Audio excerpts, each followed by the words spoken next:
দর্শক, সালাম স্টিল ভোটের গাড়ি নিয়ে ব্রাহ্মণবাড়িয়া নবীনগর থেকে নির্বাচনী খবর জানাচ্ছেন সহকর্মী মিজান শাহজাহান। সালাম স্টিল ভোটের গাড়ি নিয়ে আমরা এখন আছি ব্রাহ্মণবাড়িয়ার নবীনগরে। ব্রাহ্মণবাড়িয়ায় মোট 9টি উপজেলা এবং 6টি সংসদীয় আসন। এই নবীনগর উপজেলা নিয়ে মূলত ব্রাহ্মণবাড়িয়ার সংসদীয় আসন 5 এটি গঠিত। এই আসনটি তিতাস ও মেঘনা নদীর অববাহিকায় হয় এটির ভৌগোলিক কারণে নানাভাবে গুরুত্ব রয়েছে।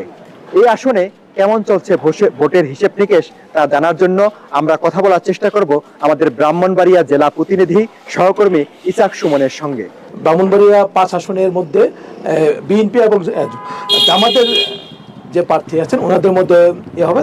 এরপরেও বিদ্রোহী প্রার্থী যিনি আছেন ওনার সাথে ওনারও যে অবস্থান এবং যেটা আমাদের কাছে তথ্য আছে, ত্রিমুখী ইলেকশনটা হওয়ার সম্ভাবনা সবচেয়ে বেশি। নবীনগরের মতো ব্রাহ্মণবাড়িয়ার যে বাকি 6টি আসন রয়েছে মোট, এই 6টি আসনের প্রায় সবকটি আসনেই একাধিক স্বতন্ত্র প্রার্থী সংসদ সদস্য পদে দাঁড়াতে পারেন বলে আমরা আভাস পেয়েছি। সেক্ষেত্রে ভোটে চূড়ান্ত বিজয়ী হয়ে কারা জাতীয় সংসদে যাবেন জনপ্রতিনিধি হিসাবে তা দেখার জন্য আমাদের অপেক্ষা করতে হবে 12 ফেব্রুয়ারি পর্যন্ত।